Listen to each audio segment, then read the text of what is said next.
ప్రతి ఇంటి ముంగట ఒక నల్లా ఉన్నది. ఒకనాడు మా రెడ్డి నాయక్ గారికి తెలుసు, ఒకనాడు మేము కొత్తగా ఎమ్మెల్యేలు అయినప్పుడు 2009లో ఎండాకాలం వచ్చిందంటే ఊర్లకు పోవాలంటే భయం అవుతుండే. ఏ ఊరికి పోయినా బిందెలడ్డం పెడుతురు, ఏ ఊరికి పోయినా కుండలడ్డం పెట్టేది, గడబడి ఉండేది. మాకు బోర్ కావాలా, మోటార్ కావాలా, నీళ్లు లేవు, బావి కాడికి వెళ్ళి తెచ్చుకోవాలి, కిలోమీటర్లు నడవాలా అని చెప్పి గడబడి ఉంటుండే. ఎలా పరిస్థితి ఉన్నదా తెలంగాణలో? బ్రహ్మాండంగా భారతదేశంలో ఆదర్శవంతమైన గ్రామ పంచాయతీలు ఎక్కడ ఉన్నాయంటే మరి వాటిని తయారు చేసింది ఎవరు అంటే మనకు తెలుసు, కేసీఆర్ గారు. గౌరవ పంచాయతీరాజ్ శాఖ మంత్రిగా ఎర్రబెల్లి దయాకర్ రావు గారు పనిచేసినారు, మున్సిపల్ మంత్రిగా నేను పనిచేసిన. మా ఇద్దరికి పోటీ ఉంటుండే. ఇక మా దయాకర్ అన్న బాగా పోజులు కొడుతుండే, ఏమంటుండే, మీ మున్సిపాలిటీ కంటే మాకే అవార్డులు ఎక్కువ వచ్చినాయి అంటుండే. నిజమే, 3% జనాభా తెలంగాణ భారతదేశంలో. దేశం మొత్తం తీసుకుంటే 3% జనాభా మాత్రమే తెలంగాణది. కానీ ఉత్తమ గ్రామ పంచాయతీలకు అవార్డులు ఇచ్చే జాతీయ పంచాయతీరాజ్ దినోత్సవం నాడు 3% కంటే తక్కువ జనాభా ఉండే తెలంగాణకు 30% అవార్డులు వచ్చిన మాట వాస్తవమా కాదా ఆలోచన చేయండి. ఆ ఘనత గౌరవ పంచాయతీరాజ్ శాఖ మంత్రిగా పనిచేసిన దయన్నది, ఆయనను నడిపించిన కేసీఆర్ గారిదనే మాట కూడా నేను గుర్తు చేస్తా ఉన్నా. భారతదేశంలో ఎక్కడ లేవు ఇటువంటి పల్లెలు. ఇలా అట్లాంటి పల్లెలను తెచ్చుకున్నాం. నాకు తెలుసు మీరు గెలిస్తే ఈ పోటీలో కూడా, ఈ యుద్ధంలో కూడా ఇవాళ నిజానికి కార్యకర్తలు, నాయకులు, మీరు పెద్ద నాయకులకు మీరు శక్తినిచ్చినారు.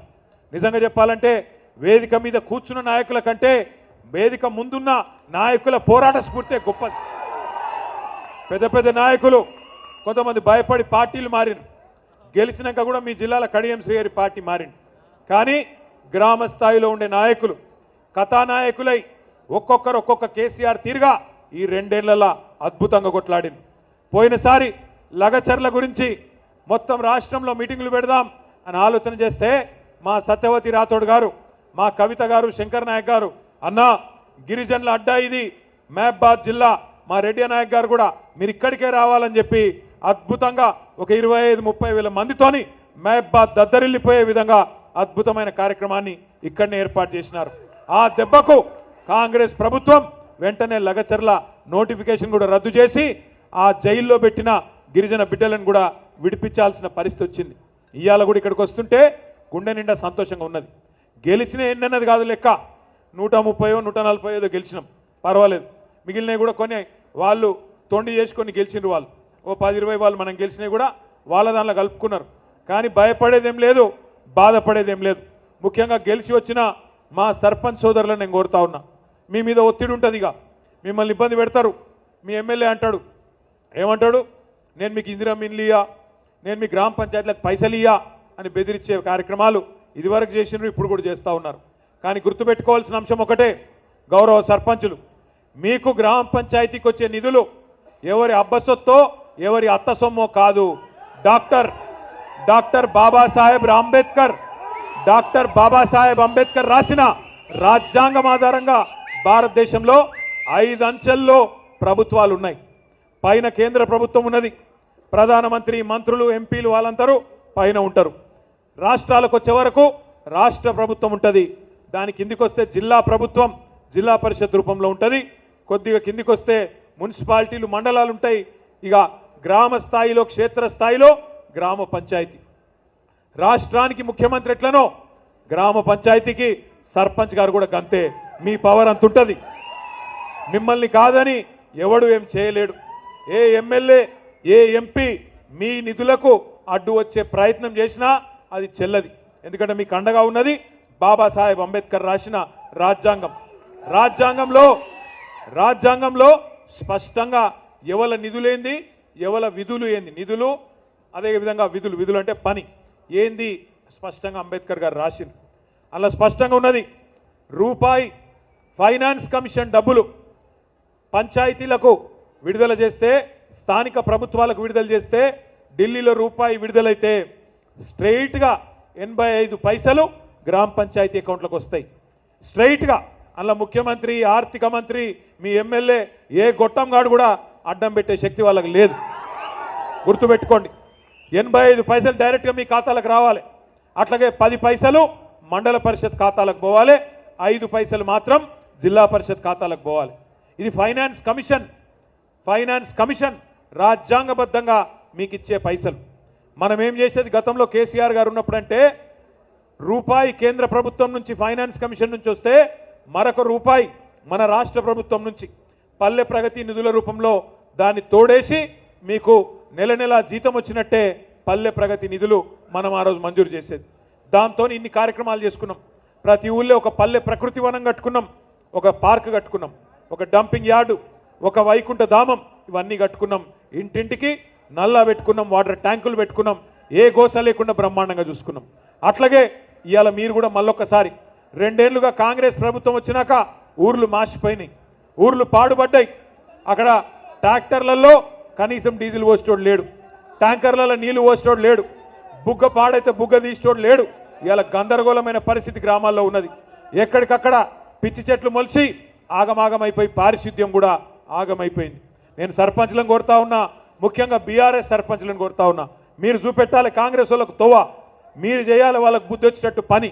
మీరు అనుకుంటే గ్రామాలలో మీరే కథానాయకులై మీ మిగతా గ్రామ పంచాయతీల్లో ఉండే సర్పంచ్లకు, ఈ రాష్ట్రంలో ఉండే మంత్రులకు, ముఖ్యమంత్రికి కూడా సిగ్గొచ్చేటట్టు చూసినారు. బీఆర్ఎస్ వాళ్ళు 4000 మంది గెలిస్తే ఆ 4000 గ్రామాలు కలకలలాడుతున్నాయి, మిగతా గ్రామాలు వెలవెలబోతున్నాయి అన్నట్టుగా అద్భుతంగా పనిచేయాల్సిన బాధ్యత మీ మీదనే ఉన్నది. కానీ ఇది క్వార్టర్ ఫైనల్. ఇప్పుడు మనం కొట్లాడింది క్వార్టర్ ఫైనల్, నెక్స్ట్ సెమీఫైనల్ ఉన్నది, అటెన్క ఫైనల్ ఉంటుంది. సెమీఫైనల్ ఏంటిది?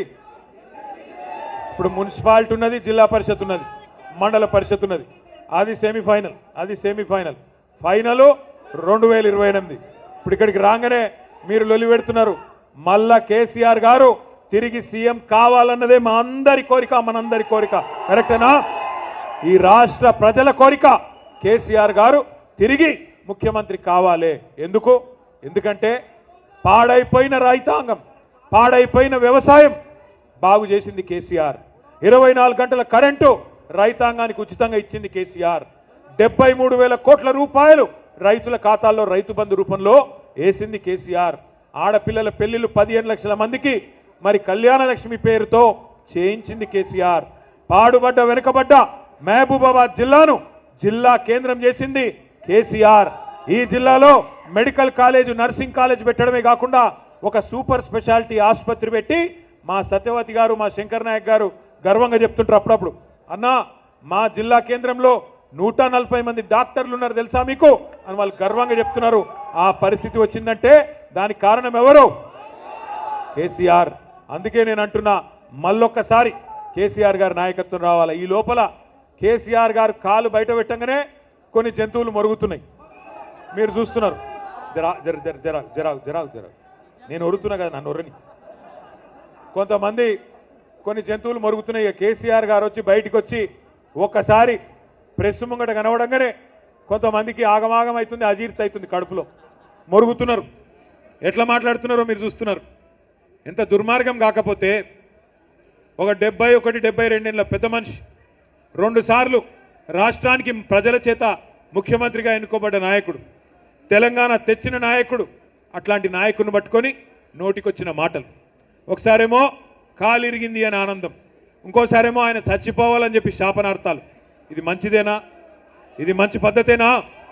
మాకు రావా మాటలు, మాకు రావా బూతులు? రేవంత్ రెడ్డి, నీకు నేను చెప్తున్నా, నీకు ఒకటే భాష వచ్చురా నాయన, నాకు 3 భాషలు వచ్చు. నువ్వు ఒకటే భాషలో బూతులు తిడతావు. నేను అనుకుంటే గట్టిగా అనుకుంటే 3 భాషలలో తిడతా, హిందీలో, ఇంగ్లీష్లో, తెలుగులో తిడతా. నీకు ఒకటే వచ్చు. నేను పక్కా ఉర్దూలో కూడా తిడతా. ఇక మా అక్క వాళ్ళను, మా అన్న వాళ్ళని అడిగి కొన్ని రోజుల గోర్మాటి భాష కూడా నేర్చుకుని అందులో కూడా తిడతా. మా లంబాడ సోదరుల భాష కూడా నేర్చుకొని అందులో కూడా తిడతా. కానీ ఇప్పుడు నువ్వు కూర్చున్న పదవి, దానికి గౌరవం ఇచ్చి మాట్లాడతలేదు. ఎందుకంటే మాకు నీకంటే ఎక్కువ వచ్చు భాష, నీకంటే ఎక్కువ తిట్లొచ్చు. కానీ మా అమ్మ నాయన నన్ను సంస్కారంతో పెంచారు. నిన్ను ఎట్లా పెంచారో నాకు ఎరకలేదు. అవి ఏం మాటలు, ఏం భాష అది? నేను గుంటూరులో చదువుకున్నా అంటాడు. అవును, నేను గుంటూరులోనే చదువుకున్నా, ఇంటర్మీడియట్ చదువుకున్నా, కరెక్టే. నేను గుంటూరులో చదువుకుంటే తప్పైతే, ఆంధ్రాలో చదువుకుంటే తప్పైతే, మరి నువ్వు భీమవరం నుంచి అల్లుండి తెచ్చుకుంటే ఉప్పు ఎట్లయితుంది? మరి నువ్వు అల్లుని తెచ్చుకున్నావు భీమవరంకి వెళ్ళి ఆంధ్రాకి వెళ్ళి, నేనేమన్నా అన్నానా? మేమేమైనా అన్నామా? ఇది వ్యక్తిగతమైన సంబంధాలు, సంస్కారానికి సంబంధించిన అంశం. మీ కుటుంబ సభ్యులను మేము ఎన్నడేమనం, అది మా సంస్కారం. నువ్వు అనొచ్చు, మా వాళ్ళని ఇష్టం ఉన్నట్టు అంటున్నావు, కానీ మేము అంటలేం. మీ భార్య గారిని కానీ మీ బిడ్డని కానీ ఎవరిని మేము అంటలేం, ఎందుకంటే అది మా సంస్కారం. అట్లాగే నేను అడుగుతున్నా, ఆయనకి బాధ ఏందో అర్థం కాదు. అడ్డిమారి గుడ్డి దెబ్బలో ముఖ్యమంత్రి అయ్యిండు, ఆయనక సంతోషంగా ఉండొచ్చు కదా. తెల్లారు లేస్తే కేసీఆర్ గారిని తిట్టుడు, తెల్లారు లేస్తే మన మీద ఏడ్చుడు తప్ప పీకిందేమీ లేదు. ఏమన్నా అంటే 2 ఏళ్ల నుంచి ఒకటే టైంపాస్ ప్రోగ్రాం. కొన్ని రోజులు కాళేశ్వరం అంటాడు, కొన్ని రోజులు ఫోన్ ట్యాపింగ్ అంటాడు, కొన్ని రోజులు ఫార్ములా ఈ అంటాడు. పని చేసుడు చేత కాదు. వెనుకటికి ఎవడో ముఖం బాగాలేక అద్దంబల కొట్టుకున్నాడట, గట్లున్నది ఈయన కథ. అరే బంగారు పల్లెంలో పెట్టి నీకు రాష్ట్రాన్ని అప్పచెప్తే, ఇంత అద్భుతమైన రాష్ట్రం, భారతదేశంలోనే తలసరి ఆదాయంలో నెంబర్ 1 రాష్ట్రం తెలంగాణ. అంత అద్భుతంగా తయారు చేసి కేసీఆర్ గారు వడ్డిచ్చిన విస్తరి, కట్టిన ఇల్లు పెట్టిన పొయ్యి అన్నట్టు నీకు అప్పచెప్తే నీకు నడపచాత గాక ఇవాళ ఏం మాట్లాడుతున్నాడు? ఒకటే చెప్తాడు, ఏమైంది రాబాయ్ 2500 ఇస్తాను మా ఆడబిడ్డలకు, ఏమైంది అని ఆడపిల్లలు అడిగితే ఏమంటాడు? నీ గుడ్లు వీకి గోటీలు ఆడతా అంటాడు.